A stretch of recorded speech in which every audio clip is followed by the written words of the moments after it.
إن الحمد لله نحمده ونستعينه ونستغفره ونعوذ بالله من شرور أنفسنا ومن سيئات أعمالنا من يهده الله فلا مضل له ومن يضلل فلا هادي له وأشهد أن لا إله إلا الله وأشهد أن محمدا عبده ورسوله يا أيها الذين آمنوا اتقوا الله حق تقاته ولا تموتن إلا وأنتم مسلمون يا أيها الناس اتقوا ربكم الذي خلقكم من نفس واحدة وخلق منها زوجها وبث منهما رجالا كثيرا ونساء واتقوا الله الذي تساءلون به والأرحام إن الله كان عليكم رقيبا يا أيها الذين آمنوا اتقوا الله وقولوا قولا سديدا يصلح لكم أعمالكم ويغفر لكم ذنوبكم ومن يطع الله ورسوله فقد فاز فوزا عظيما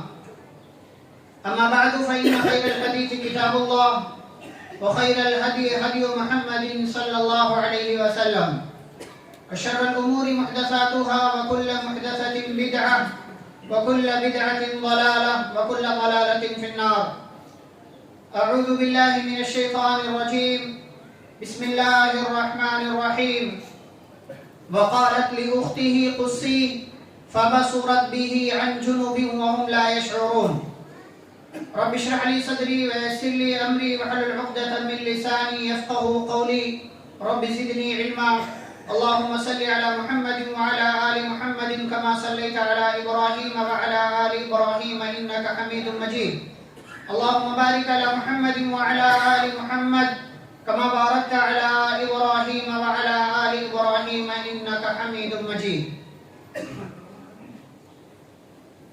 اسلامی بھائیوں، بزرگوں، نوجوانوں، عزیز بچوں اور پردہ نشین خواتین اسلام،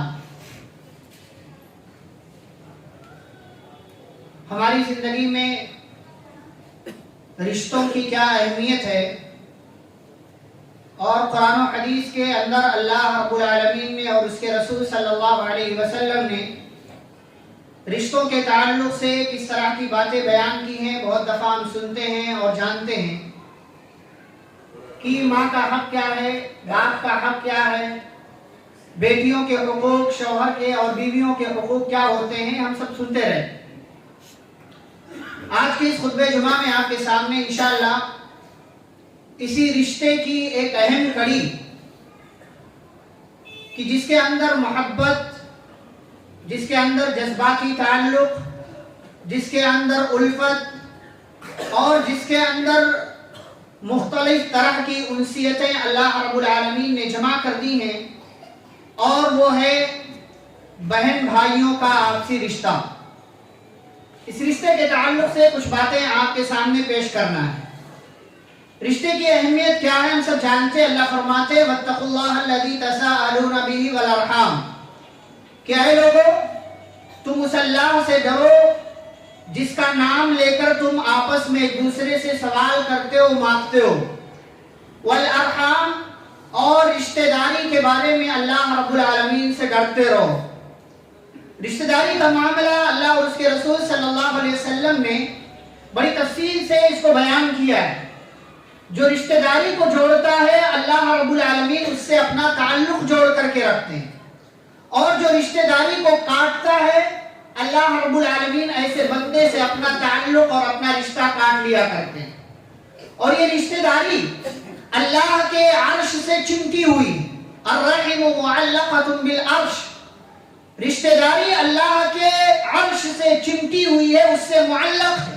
تقول اور کہتی ہے من وصلنی وصلہ اللہ، جو مجھے ملائے گا اللہ اس کو ملائے گا، ومن قطعنی قطعہ اللہ، اور جو مجھے کاٹے گا، رشتہ داری کو کاٹے گا، اللہ اس کو کاٹ کر کے رکھ دے گا۔ رشتہ داری کی بڑی اہمیت، اسی لیے اللہ اور اس کے رسول صلی اللہ علیہ وسلم نے رشتہ داری کو جوڑنے کی بار بار تاکید کی ہے کہ صورتحال کیسی ہی کیوں نہ ہو جائے، حالات کتنے ہی خراب کیوں نہ ہو جائیں، تمہارے آپسی رشتے میں کسی بھی طرح کا کوئی تعلق، کوئی دراڑ، کوئی شگاف پیدا ہو جائے، لیکن ہر صورتحال میں اپنی رشتہ داری کو باقی باقی رکھو، اس کو بچا کر کے رکھو، اس لیے کہ تمہاری کامیابی کے دار و مدار جن چیزوں پر ہے ان چیزوں میں سے ایک چیز رشتہ داری بھی ہے۔ اس کو جوڑو گے اللہ تم سے اپنا تعلق جوڑے گا، اس کو کاٹو گے تو اللہ تمہیں کاٹ کر کے رکھے گا۔ رشتہ داری کا جو تعلق، اس میں سے ایک اہم رشتہ داری بھائی اور بہن کا رشتہ بھی ہے۔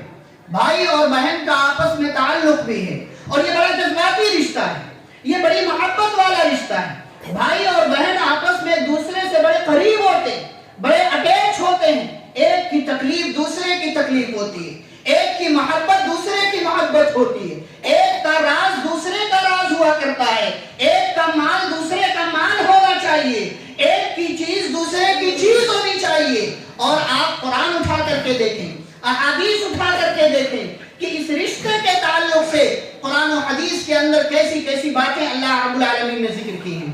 میں نے خطبہ مسموعہ کے بعد سورۃ القصص کی ایک آیت آپ کے سامنے پڑھی ہے، جس کے اندر اللہ رب العالمین نے موسیٰ علیہ السلام کی بہن کا تذکرہ کیا ہے کہ موسیٰ علیہ السلام کی بہن نے کیسے اپنے بھائی کا خیال رکھا، کہ جب موسیٰ علیہ السلام کو ان کی ماں نے صندوق میں بند کیا اور کہا اللہ رب العالمین کے حکم سے اس صندوق کو دریا کے حوالے کر دیا، تو اپنی بیٹی سے موسیٰ علیہ السلام کی بہن سے کہا خصی ہی کہ اے میری بیٹی، اے موسیٰ کی بہن، جاؤ اس صندوق کا پیچھا کرو۔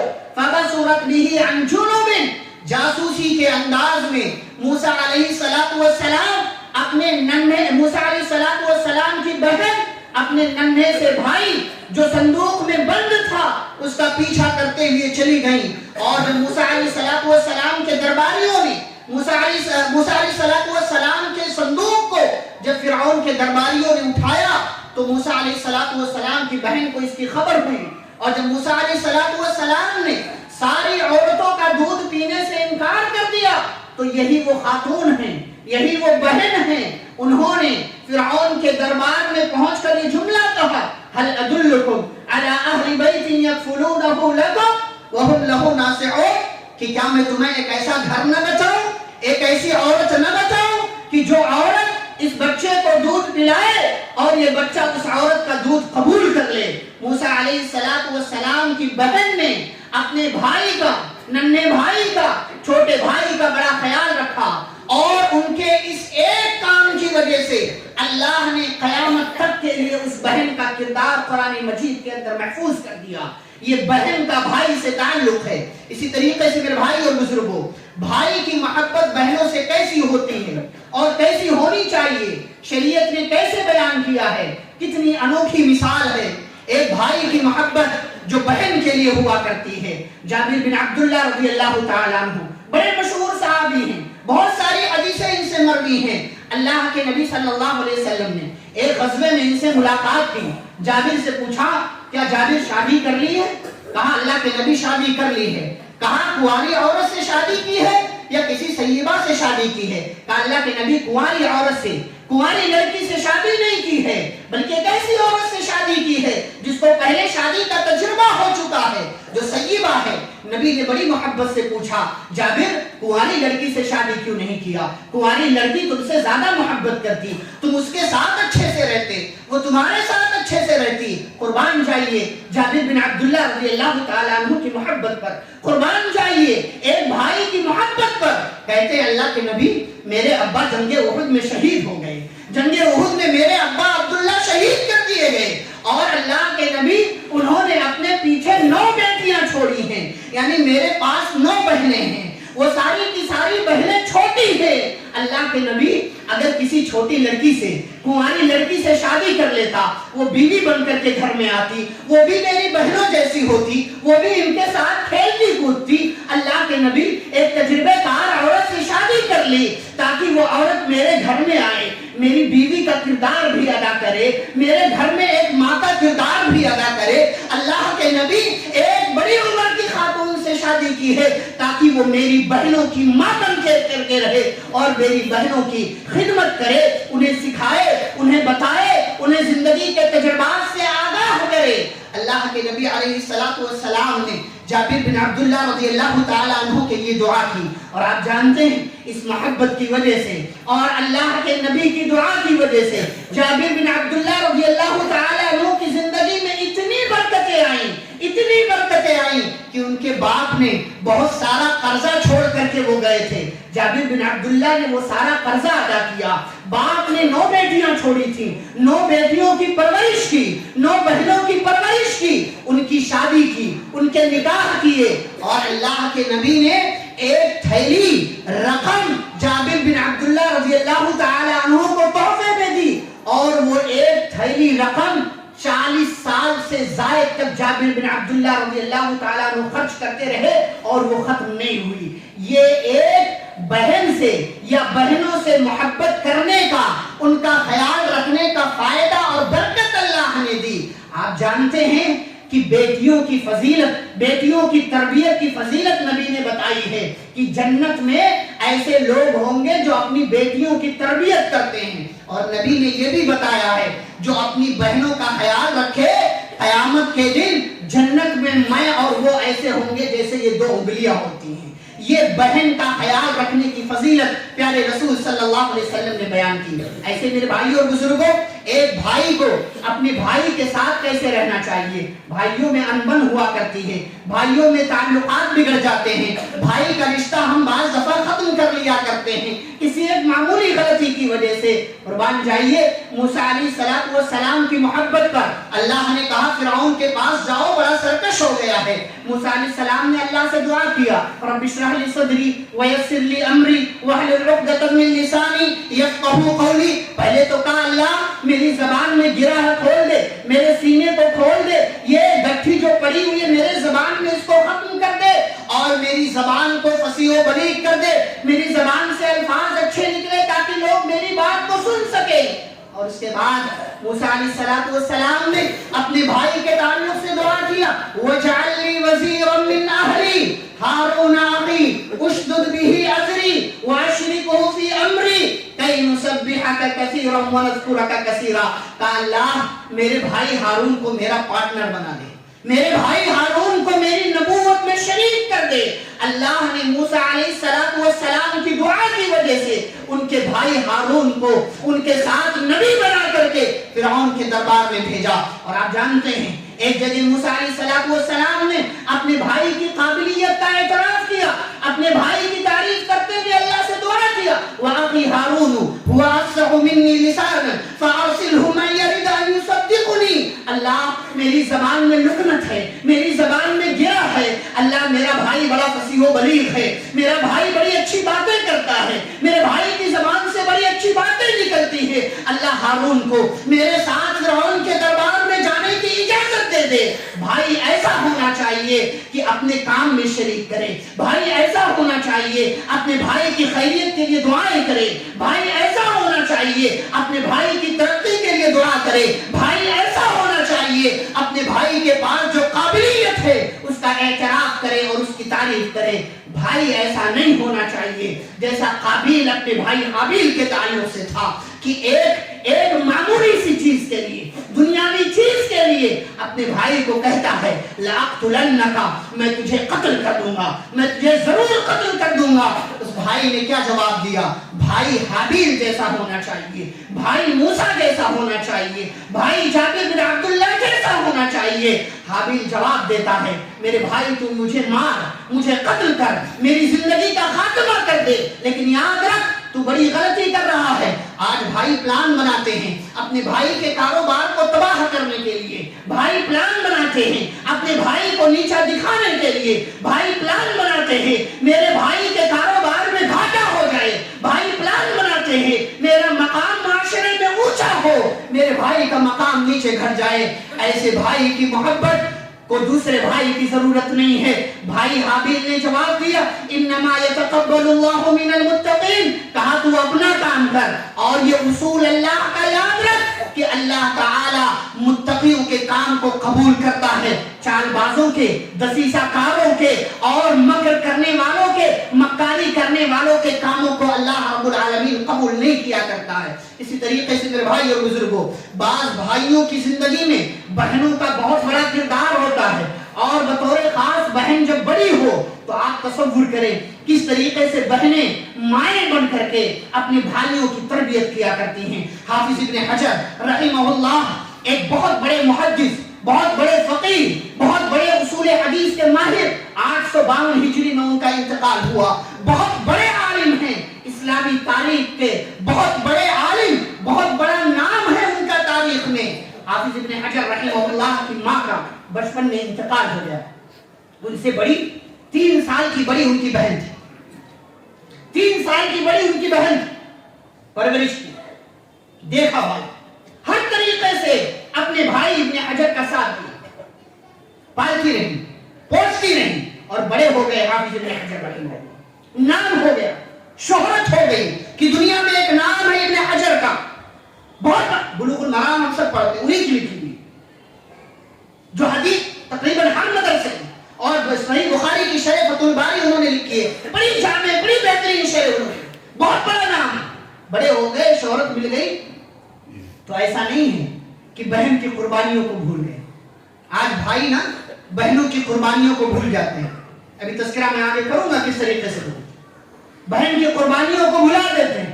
بہنوں نے جو محبتیں لٹائی ہے بھائیوں کے لیے اس کو پوچھتے تک نہیں، اور بعض بہنیں بھی ایسی ہوتی ہیں کہ جابر بن عبداللہ جیسا کردار وہ بھول جاتی ہیں کہ میرے بڑے بھائی نے یا چھوٹے بھائی نے میری زندگی میں کون سا رول پلے کیا ہے اور اس کا کیا کردار میری زندگی میں رہا۔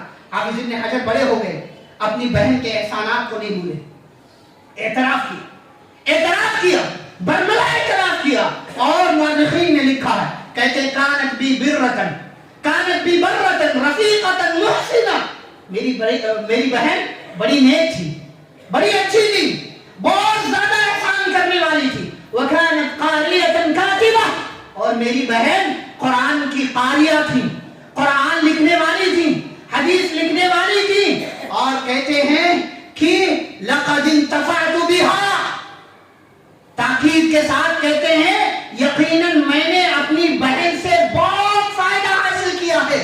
وہی امی بعد امی، اور یہ اعتراف کرتے ہوئے کہتے ہیں کہ میری بہن میری ماں کے بعد میری دوسری ماں تھی۔ یہ اعتراف ہے ایک بھائی کا اپنے بہن کے کردار کے لیے۔ بھائیوں، اپنی بہنوں کے احسانات کو تسلیم کرو، اپنی بہنوں کے احسانات کا اعتراف کرو، اور بہنوں اپنے بھائیوں کی قربانیوں کو بھولو نہیں، اپنے بھائیوں کی قربانیوں کو ہمیشہ یاد رکھو۔ اور ایک بھائی کے لیے ایک بڑی نصیحت ہے کہ باپ اگر زندہ ہے تو وہ بیٹی کے لیے ذمہ دار ہے، لیکن باپ کے زندہ ہوتے ہوئے اگر ایک بھائی اپنی بہن پر خرچ کرے بہت فضیلت کی بات ہے، لیکن اگر باپ کا انتقال ہو گیا تو باپ کے انتقال کے بعد بہن کی پرورش کرنا ایک بھائی کی ذمہ داری ہے اور اس پر واجب ہے۔ ایک بھائی کے اوپر یہ واجب ہے کہ باپ کے انتقال کے بعد وہ اپنی بہن کا مکمل خیال رکھے، یہ اس کے اوپر واجب ہے، اور اگر خیال نہیں رکھتا تو گنہگار ہوگا۔ اسی لیے شریعت نے باپ کے انتقال کے بعد ولی ہونے کا عہدہ ایک بھائی کے حوالے کیا ہے۔ باپ کا انتقال ہو گیا، لڑکی کی شادی کی ضرورت ہے، شادی میں اس کا ولی اس کا بھائی بنے گا۔ ایک شریعت نے ایک بھائی کو ولایت کے مقام پر بٹھا دیا ہے۔ یہ ایک رشتہ ہے بھائی کا بہن سے اور بہن کا بھائی سے۔ میرے بھائی اور بزرگوں، بہنوں کے، بھائیوں کے آپسی حقوق کیا ہے، آپس میں ایک دوسرے کو انہیں کس طریقے سے رہنا چاہیے، کن چیزوں کا خیال رکھنا چاہیے۔ سب سے پہلی چیز، خوشی اور غم میں شریک رہیں، ایک دوسرے کو شریک کریں۔ منہ بھلا کر کے بیٹھنا علاج نہیں، خوشی ہو بھائی کو بلائیں، غم ہو اطلاع ہونی چاہیے۔ آپ دیکھیں ہمارے یہاں گیو اینڈ ٹیک والا فارمولا چلتا ہے، بلاؤ گے تو بلاؤں گا، نہیں بلاؤ گے تو نہیں بلاؤں گا، کارڈ بھیجو گے تو بھیجوں گا، نہیں بھیجو گے تو نہیں بھیجوں گا۔ یہ کون سا رشتہ ہے، یہ کون سا تعلق ہے جو آپ نے اپنے بھائیوں سے اپنی بہنوں سے رکھا ہوا؟ شریعت اس کی اجازت نہیں دیتی۔ آپ سے حقوق ایک حق، یہ پہلا حق ہے، خوشی ہو غم ہو کوئی بھی موقع ہو ایک دوسرے کے ساتھ کھڑے رہیں، ایک دوسرے کے ساتھ کھڑے رہیں۔ موسیٰ علیہ السلام نے اچھائی کے کام میں اپنے بھائی کو اپنا پارٹنر بنایا۔ جہاد کرنے چلا ہوں میں تیرے دشمن سے، میرے خدا مجھے ہارون جیسا بھائی موقع ہو بھائیوں کو شریک کریں، بہنوں کو شریک کریں. غم کا موقع آئے تو ایسا نہ ہو کہ ارے اس کو کیا بلانا، وہ تو بڑا ایسا ہے، بڑا ویسا ہے، وہ بڑی ایسی ہے، اس کا شوہر ایسا ہے، اس کا بھائی ایسا ہے، اس کا باپ ایسا ہے. اس طریقے کا جملہ نہیں ہونا. یہ پہلا حق ہے کہ خوشی کا موقع ہو، غم کا موقع ہو، اپنے بھائیوں کو، اپنی بہنوں کو اس محفل میں، اس مجلس میں، اس موقع سے بھولے نہیں، انہیں یاد کریں، انہیں بلائیں اور انہیں اس طریقے کی محفلوں میں شریک کریں. اسی طریقے سے دوسرا حق یہ ہے میرے بھائی اور بزرگوں، ہر صورتحال میں زندہ ہو، انتقال ہو چکا ہو، ہر صورتحال میں خیر و بھلائی کے لیے دعائیں کرتے رہیں. ہر صورتحال میں بھائی بہن زندہ ہو تب بھی، مر گئے ہو تب بھی، ہر صورتحال میں ان کے لیے دعائیں کریں. مسئلہ یہ ہم اپنے لیے دعائیں نہیں کرتے تو بھائیوں کے لیے، بہنوں کے لیے دعائیں کہاں سے کریں گے؟ دعاؤں میں یاد رکھا کریں. ہر ایک یہ حق ہے. آپ نہیں یاد رکھیں گے کون یاد رکھے؟ ان کا آپ کا خون کا رشتہ ہے، محبت کا رشتہ ہے. آپ کی ماں، آپ کا باپ، وہ بھی وہی ماں ان کی بھی ہے، وہی باپ ان کا بھی ہے. بڑے افسوس کی بات ہے کہ ایک ہی ماں باپ کے ذریعے پیدا ہوئے بچے آپس میں ایک دوسرے سے اتنا دور چلے جاتے ہیں. یہ محبت کی قربانیاں کب سے ہم نے دینا شروع کر دیا؟ نفرتوں کا کاروبار کب سے ہم نے کرنا شروع کر دیا؟ یہ تو نبی کی تعلیم نہیں تھی، یہ صحابہ کی تعلیم نہیں تھی، یہ تابعین کی، تبع تابعین کی، سلف صالحین کی تعلیم نہیں تھی. یہ ہمیں واقعی بھائی بن کر کے رہنا چاہیے، بہنوں والا کردار پیش کرنا چاہیے. زندہ ہو ان کی ترقی کے لیے، ان کی بھلائی کے لیے، ان کی ہدایت کے لیے، ان کے کاروبار میں اضافے کے لیے جو بھی چیزیں ہوں خیر اور بھلائی کی دعا کرتے رہیں. یہ نہ ہو کہ آپ کا کاروبار تو چمکے اور آپ اپنے بھائی کے لیے دعائیں ہی نہ کریں. یہ ایسا نہیں ہونا چاہیے کہ آپ کسی اور کی محبت میں مبتلا ہو کر اپنی بہن کے گھر کا خیال نہ رکھیں، اس کی زندگی کا خیال نہ رکھیں. اور اگر اس کا انتقال ہو گیا ہو، چاہے بھائی ہو یا بہن ہو، اس کو اپنی دعاؤں میں یاد رکھیں، خاص دعاؤں میں یاد رکھیں. آپ کی دعاؤں کی وجہ سے اس کا مقام بلند ہوگا. اور مر جانے والے کو سب سے بڑا تحفہ آپ اگر کوئی دے سکتے ہیں وہ دعاؤں کا تحفہ ہے، وہ دعاؤں کا تحفہ ہے. آپ اپنی دعاؤں کے ذریعے اپنی بہنوں کو، اپنے بھائیوں کو یاد رکھیں. یہ سب سے بڑا تحفہ ہے جو آپ اس رشتے کو ایک صورت میں، ایک شکل میں دے سکتے ہیں اور اس کی وجہ سے ان کی دنیا بھی بنے گی، ان کی آخرت بھی بنے گی. اسی طریقے سے بعض دفعہ ایسا ہوتا ہے کہ شادی ہو گئی، الگ ہو گئے، بہن کسی اور جگہ چلی گئی، بھول گئے ہم. شادی کے بعد بھی نہ بھولیں، شادی کے بعد بھی نہ بھولیں. ایسا نہ ہو کہ بہن کو سوچنا پڑے اپنے باپ کے گھر آنے کے لیے، ایسا نہ ہو کہ سوچنا پڑے بہن کو اپنی ماں کے گھر آنے کے لیے، ایسا نہ ہو کہ سوچنا پڑے اس در میں آنے کے لیے بہن کو، جس بہن نے اپنی زندگی کی 20 22 25 بہاریں اسی چوکھٹ پر، اسی گھر پر، اسی دروازے میں آتے جاتے گزارا ہے، جس دروازے سے آج آپ آ جا رہے ہیں. یہ ماحول نہ بنائیں، یہ محبتوں کا تقاضا نہیں ہے، یہ آپسی رشتے کا تقاضا نہیں ہے. ایسا ماحول نہ بنائیں. چاہے آپ کے اپنے گھر میں آپ کی بیوی کی وجہ سے یہ ماحول بنتا ہو یا کسی اور کی وجہ سے یہ ماحول بنتا ہو، گھروں میں یہ ماحول واللہ آپ ہرگز نہ بنائیں.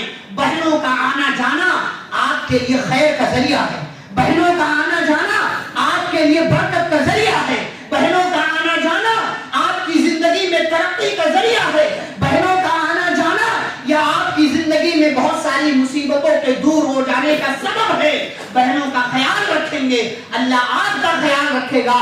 اور بہنیں اگر ترس جائیں، سال گزر جائیں، کئی سال گزر جائیں کہ باپ کے گھر چلی جاؤں، چاہے وہ سسرال کی طرف سے ان پر زبردستی ہو یا آپ کی طرف سے حالات ایسے بن گئے ہوں کہ بھائی کے گھر جاؤں گی تو بھابھی ڈانٹے گی، بھابھی تانا دے گی، بھابھی طنز کرے گی، بھابھی طنز و تعریف کے نشتر چلائے گی، تو معاف کیجئے گا اس بھابھی سے زیادہ بھائی ذمہ دار ہے کہ اس نے اپنی بہنوں کے لیے اپنے باپ کے دروازے کو کھلا نہیں رکھا ہے. شادی ہو جائے تب بھی اپنی بہنوں کے لیے دروازے بند نہ کریں. اور بہن کا اگر انتقال ہو جائے، میں نے کہا کسی بھی صورت میں نہ بھولے، یہ آپ کے لیے ترقی کا ذریعہ ہے. اسی طریقے سے میرے بھائی اور بزرگوں، باپ کا انتقال ہو گیا،